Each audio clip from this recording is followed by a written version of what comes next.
예, 우리 옆에 분과 인사할 때 반갑습니다. 이제 가을입니다.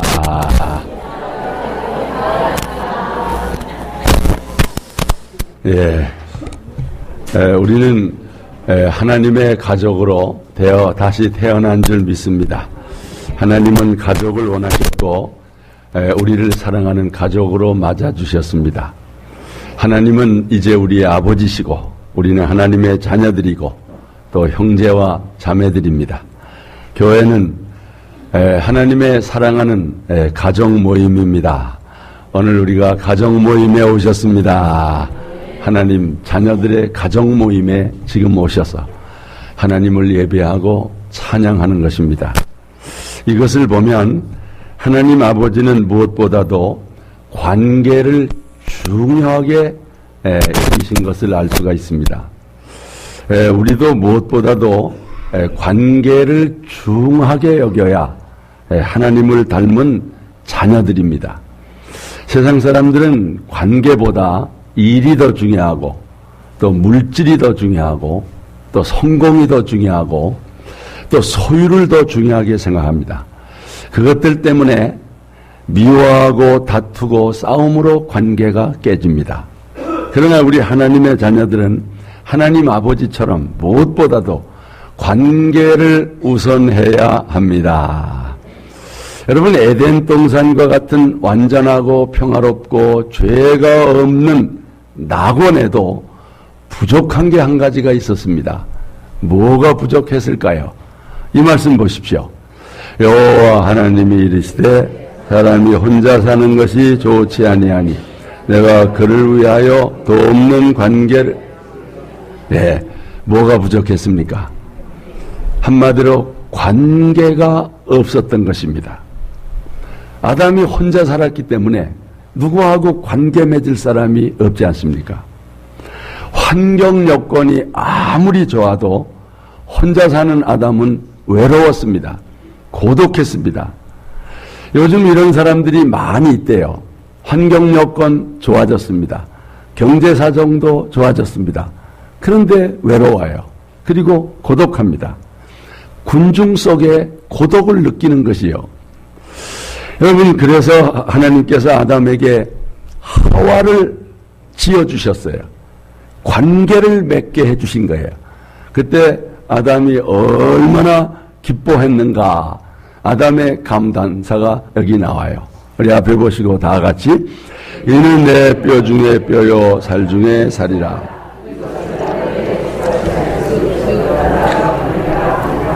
이러므로 남자가 부모를 떠나 그의 아내와 합하여 둘이 한 몸을 이룰지로다. 아멘. 드디어 혼자 살던 아담이 하와를 만남으로 관계가 이루어졌을 때 얼마나 기쁘던지. 이는 내 뼈 중에 뼈요 살 중에 살이라. 둘이지만 한 몸처럼 아름다운 관계를 유지했다. 그러나 이 관계가 또 깨지니까 금방 또 불행하게 된 것입니다. 에덴 동산에서 일어난 선악과 사건은 한마디로 관계의 파괴를 의미하는 것입니다. 아담과 하와는 하나님의 말씀을 불신하고 뱀의 말을 믿음으로 선악과를 범했습니다. 뱀으로 가장한 마귀의 유혹에 넘어간 것입니다. 그 결과 먼저 하나님과의 관계가 깨진 것입니다. 이때부터 인간은 자신을 지으신 하나님을 등지고 살게 된 것입니다. 자신을 지으신 하나님이 없는 것처럼 불신앙을 가졌던 거지요. 참 자신을 지으신 하나님을 부정하고 산다는 거 얼마나 안타까운 일입니다. 그리고 또 한 가지 인간관계가 또 깨진 것입니다. 한 몸이었던 아담과 하와 부부가 그 관계가 파괴됐습니다. 이 부부관계가 파괴되고 났을 때 아담이 뭐라고 말했는가 한번 우리 말씀을 보겠습니다. 하나님이 주셔서 나와 함께 하신 여자 그가 그 나무 실과를 내게 주므로 내가 먹었나이다. 여러분, 여자 그가 그 여자가 된 것입니다. 그 여자.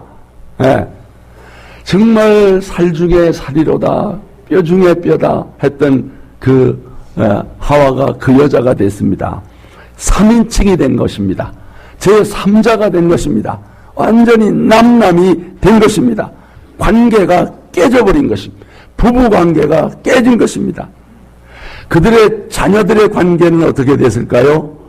형인 가인이 시기와 질투로 아우 아벨을 쳐 죽이는 최초의 살인사건이 일어났습니다. 여러분, 동생을 죽이고 난 후에 그 형 가인이 한 말 좀 들어보십시오. 다 같이. 여호와께서 가인에게 이르시되 내 아우 아벨이 어디 있느냐? 그가 이르되 내가 알지 못하나이다. 내가 내 아우를 지키는 자니까. 이게 무슨 형제입니까? 완전히 남남이 된 것입니다.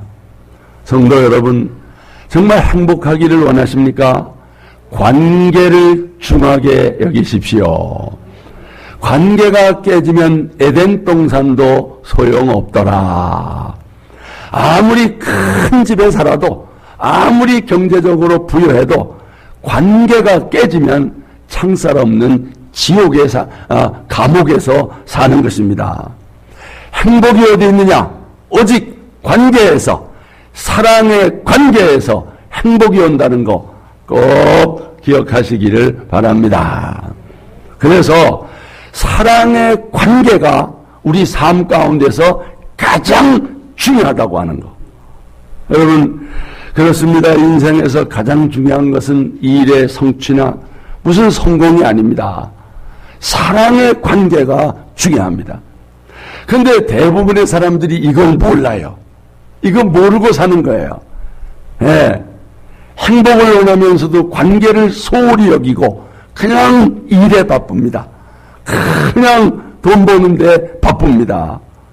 문제는 그 바쁜 일들로 인해서 관계가 멀어지고 관계가 깨지고 그리고 불행하게 되는 것입니다.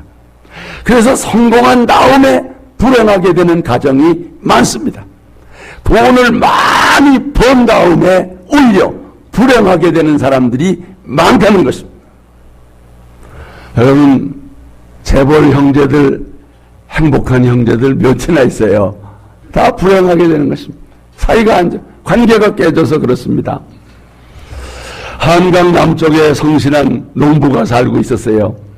그는 배추 농사를 지으면서 그런대로 행복하게 살았습니다. 그러다 어느 날 한강 이남이 서울로 편입되고 정부에서 강남을 새로운 개발지로 발표했습니다. 그래서 이 사람은 갑자기 그 드넓은 넓은 배추밭을 팔아서 생각지도 못한 큰 부자가 된 것입니다. 하지만 그는 갑자기 들어온 그 많은 돈을 주체하지를 못했습니다. 여러분, 사실은 이 돈을 버는 것도 어렵지만 쓰는 것이 더 어려운 것입니다. 네. 뭐 돈을 버는 것은 기술이고 쓰는 것은 예술이잖아요. 여러분, 이 돈 많다고 이게 좋은 게 아니에요. 결국은 그 남자가 술집을 드나들게 되었고 또 여자는 사치스러운 생활을 할 수밖에 없는 거지요. 자식들은 제멋대로 살면서 부모의 속을 무더미도 썩였습니다. 예전에 단란했던 가정은 점점 무너져 갔습니다. 물질적으로 풍족했지만 육체적으로 정신적으로 지옥과 같은 생활만 남게 됐고 관계는 다 깨지고 파괴된 것입니다. 어느 날 밤에 남편은 호화로운 자신의 집 지하실로 조용히 내려갔습니다. 그곳에는 자신이 예전에 배추 농사를 짓던 시절에 사용했던 낡은 헌 니아가가 있었습니다. 그 니아가를 어루만지다가 이렇게 혼자 절규합니다. 배추 사려, 배추 사려. 깊은 밤에 눈물과 회한에 섞인 그의 절규가 지하실 안에 울려 퍼졌습니다. 배추 사려, 배추 사려. 배추 농사를 짓고 그 배추를 니아가에 담아다가 남자는 앞에서 끌고 여자는 뒤에서 밀며 배추 장사를 했던 그 시절이 그리운 거예요. 그때 그 행복한 관계로 돌아가고 싶었던 거지요. 여러분, 물질이 관계를 깨트리면 불행하게 된다는 거지요. 여러분, 성공이나 소유보다 사람과의 관계, 인간관계, 사랑의 관계가 중요함을 깨닫게 되기를 바랍니다. 인생을 잘 사는 게 뭐냐? 관계에 성공하는 것입니다. 부부관계, 가족관계, 이웃관계, 사랑의 관계를 맺고 잘 사는 것입니다. 사랑이 삶의 우선순위가 되고 인생의 목표가 될 때 그 사람은 행복하게 사는 거지요. 여러분, 이 사랑이 얼마나 중요한가? 성경이 얼마나 중요하다고 가르칩니까? 자, 말씀 보십시오. 다 같이. 너희는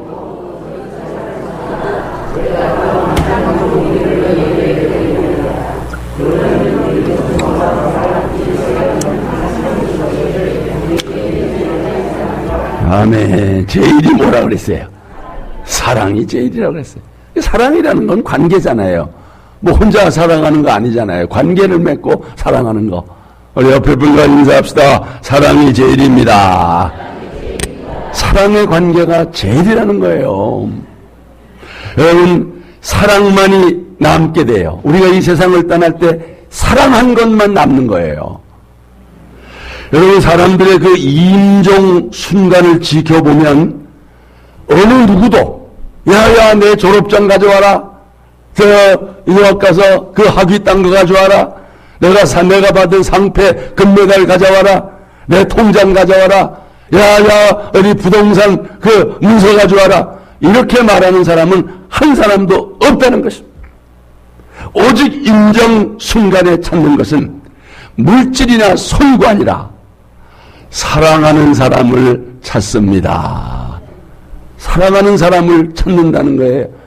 사랑하지 못한 것을 후회한다는 거예요. 이미 관계가 깨지고 집을 나간 자식을 찾는다는 거예요. 야야, 아무개 자식 보고 싶다. 아무개 어디 있느냐? 관계를 찾는다는 거예요. 사랑의 관계가 그토록 중요한 것을 마지막 죽어가면서 깨닫게 되니 때는 이미 늦었습니다. 그때는 다시 관계를 회복할 수가 없는 것입니다. 좀 더 빨리 깨닫되 사랑의 관계를 맺고 사는 것이 가장 중요한 것을 깨닫게 되기를 바랍니다. 그런데 사람들은 사랑의 관계를 유지하고 살기보다 불목과 불화와 갈등 관계 속에서 살아가는 것입니다. 참 우리 믿는 사람도 이런 면에서는 뭐 좀 더 나은 것 같지 않아요. 예.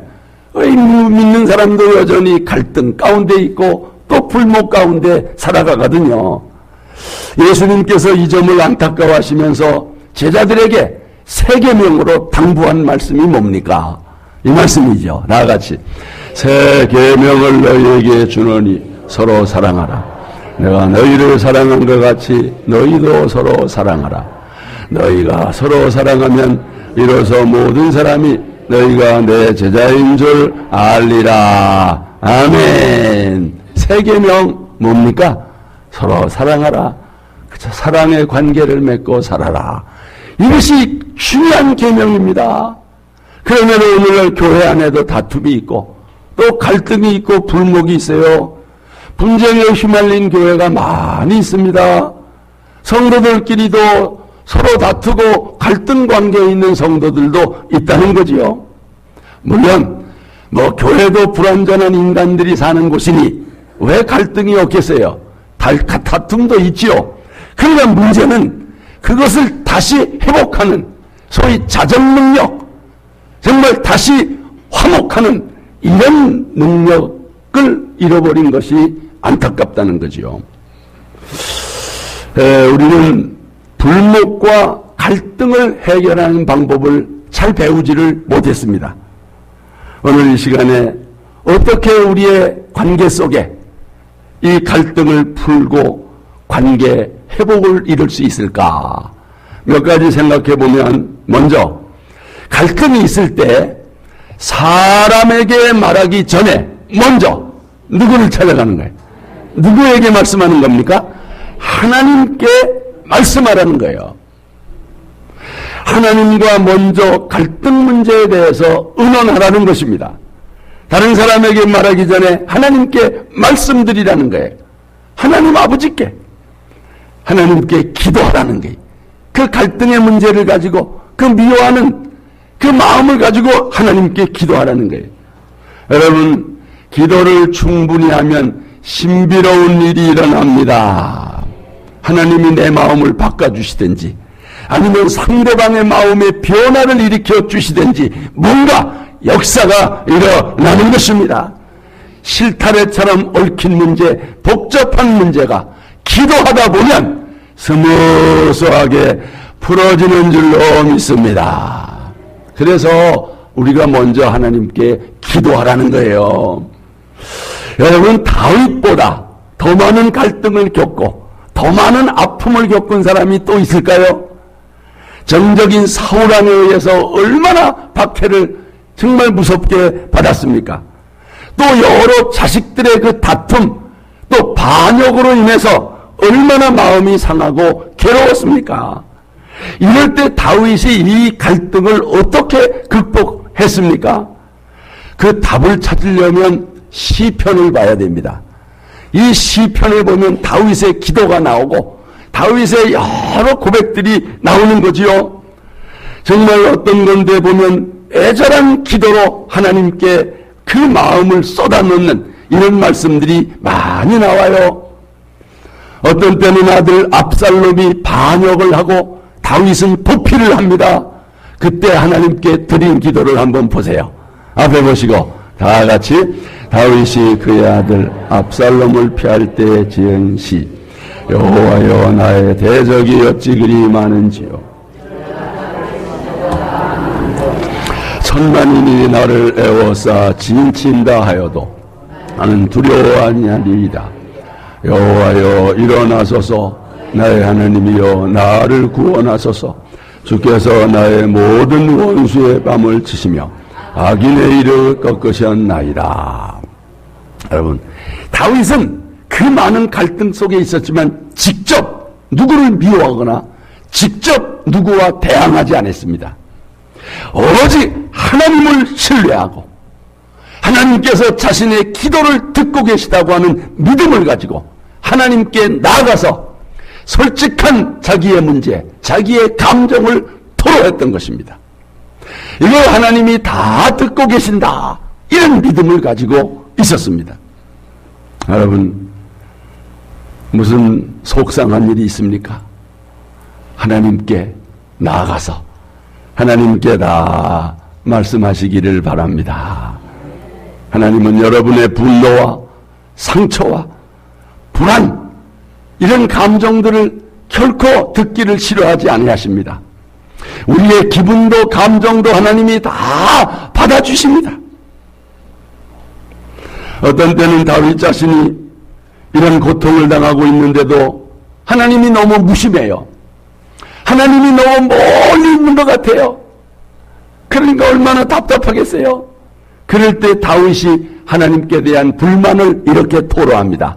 다 같이 여호와여 어째서 그처럼 멀리 계시며 어째서 내가 어려울 때 숨으십니까? 나의 하나님 어찌하여 나를 버리셨습니까? 어째서 나를 돕지 않으시고 내가 신음하는 소리에 귀를 기울이지 않으십니까?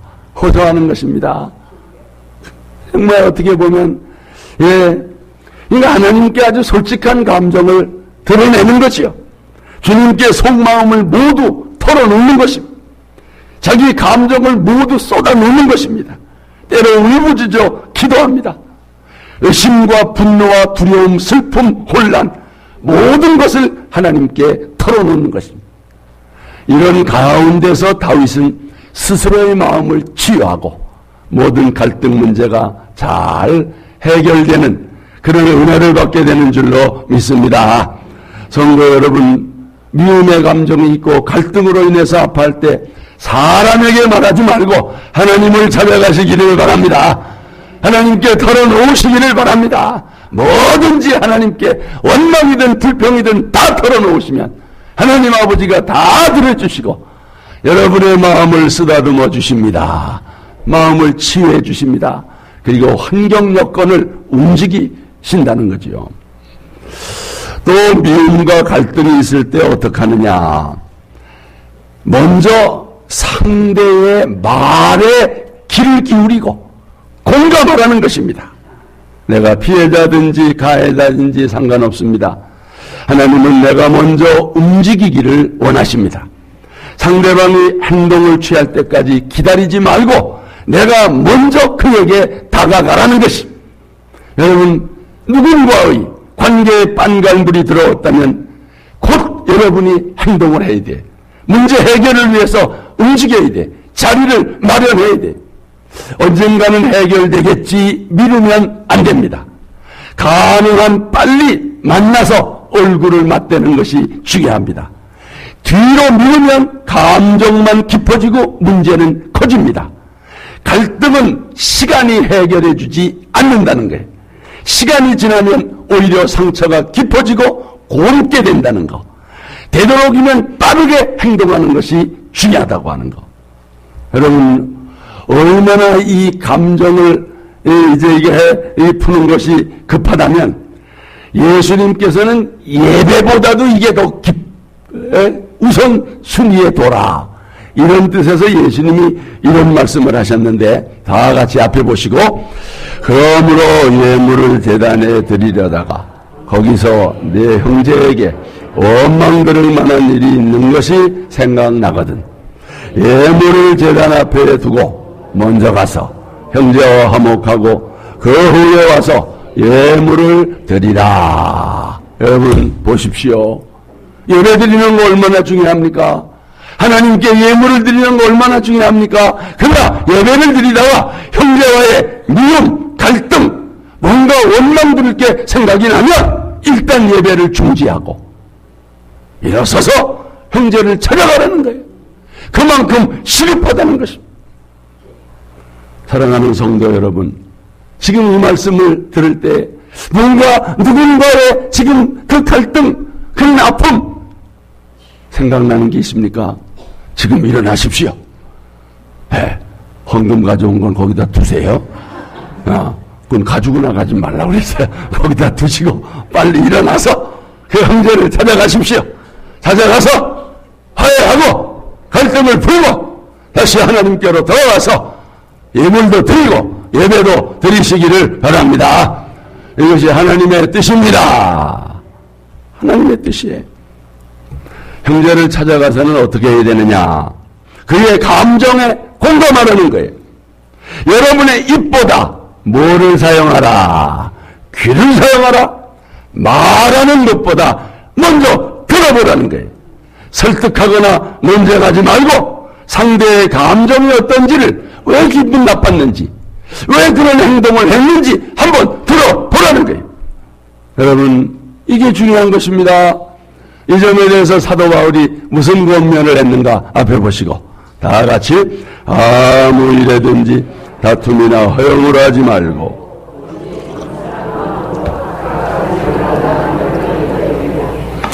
각각 자기 일을 돌볼 뿐더러 또한 각각 다른 사람들의 일을 돌보아 나의 기쁨을 충만하게 하라. 여기 보면 다른 사람들의 일을 돌보아, 이 돌보라는 말, 이것이 망원경 혹은 현미경과 어원이 같다는 거예요. 망원경으로 잘 살피지 않습니까? 또 현미경을 가지고 잘 살피지 않습니까?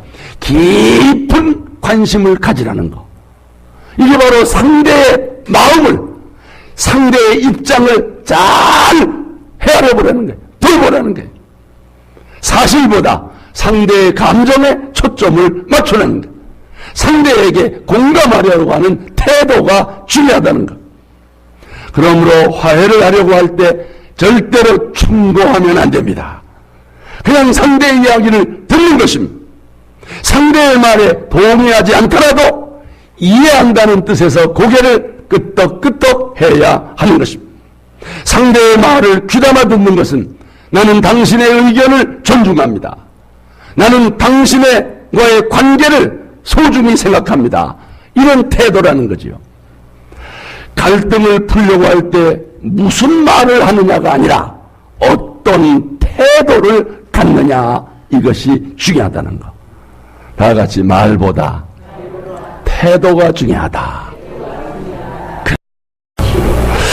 여러분, 다른 사람의 분노를 인내하면서 들어주는 것도 힘들지요. 그게 사랑이요. 네, 그게 희생입니다. 여러분, 예수님의 희생을 생각해 보십시오. 아무리 여러분이 참고 힘들어도 예수님의 희생을 따라갈 수는 없습니다.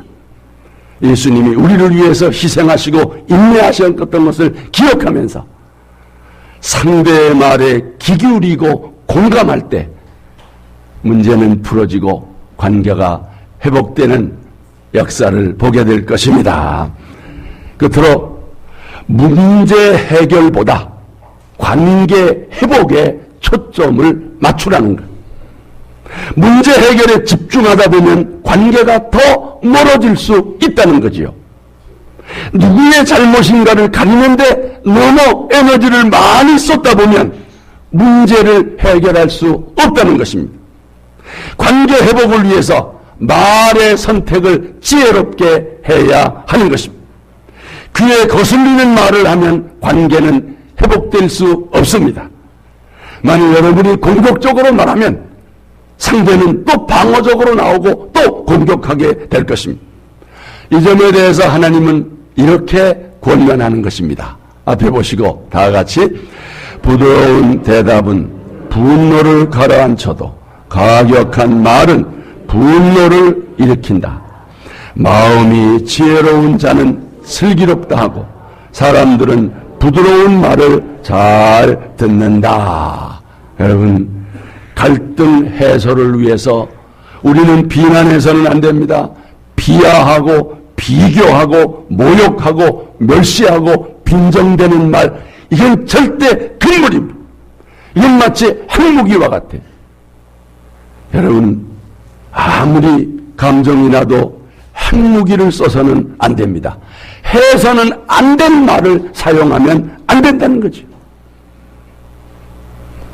바울은 이 문제에 대해서 이런 권면을 했습니다. 앞에 보시고 다 같이 무릇 더러운 말은 너의 입 밖에도 내지 말고 오직 덕을 세우는데 소용되는 대로 선한 말을 하여 듣는 자들에게 은혜를 끼치게 하라.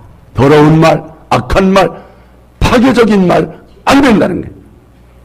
여러분, 냉전 시대에 미국과 소련 양측은 너무 파괴적이어서는 안 된다는 그런 그 무기를 정해놨어요. 무슨 생화학 무기를 쓰지 말자, 아니면 핵무기를 확산시키지 말자, 이게 다 약속을 한 것입니다. 아무리 전쟁을 하더라도 이런 거 쓰면 다 망하니까. 근데 북한이 자꾸 핵무기를 지금 이제 이 실험을 하는 거니까 아예 안 된다는 거죠. 부부간에도 핵무기와 같이 절대로 해서는 안 될 말이 있다는 거예요. 이걸 써가지고는 화해가 안 된다는 게, 피차 망한다는 거지요. 부부간에 절대 해서는 안 될 말이 어떤 말이 있습니까? 우린 이제 끝장이야. 이런 말 하면 안 된다는 거예요. 네. 꼴도 보기 싫어. 나가. 절대로 이런 말 나오면 안 됩니다. 그래, 이혼해. 여러분, 이런 말 하면 안 되는 거예요. 이거 핵무기입니다. 이거 쓰면 끝장입니다. 아무래도 우린 잘못 만났어. 그런 말을 하면 안 됩니다. 다 당신 때문이야. 이런 말 하면 안 됩니다. 이런 말하고 어떻게 부부관계가 유지될 것을 기대합니까? 여러분, 절대로 써서는 안 될 핵무기 확산 금지 조약을 지켜야 되는 거예요. 여러분, 기억하십시오. 관계 회복을 위해서는 해결이 아닌 화해에 초점을 맞추는 것입니다. 해결은 문제에 초점을 맞추는 거고 화해는 관계에 초점을 맞추는 것입니다. 화해하자고 만나서 뭐라 그래요? 그래, 한번 따져봅시다. 그러면 어떻게 화해가 됩니까? 예, 참 부부싸움 할 때도 되게 이런 얘기가 많이 나와요. 예. 한번 따져보자 그러고 자꾸 해결을 위해서 노력하자 그러는 거예요. 문제는 관계에 있거든요. 기분 나쁘다는 거지.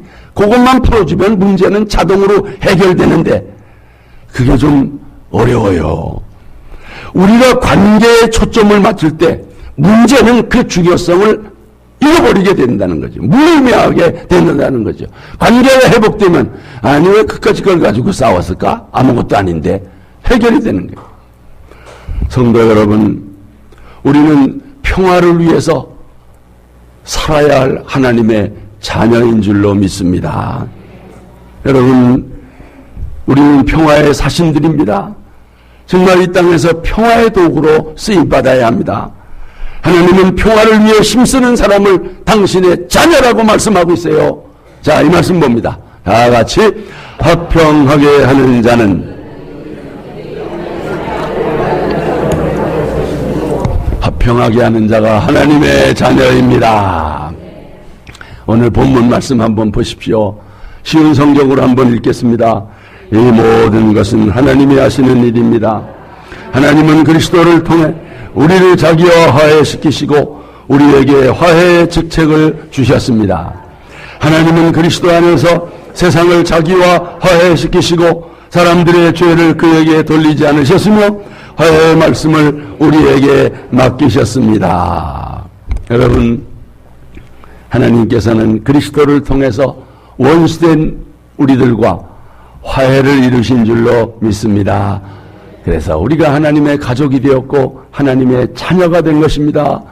부족함에도 우리를 하나님의 사랑하는 가족으로 맞아 주신 것입니다. 이제 하나님이 바라시는 건 뭐겠습니까?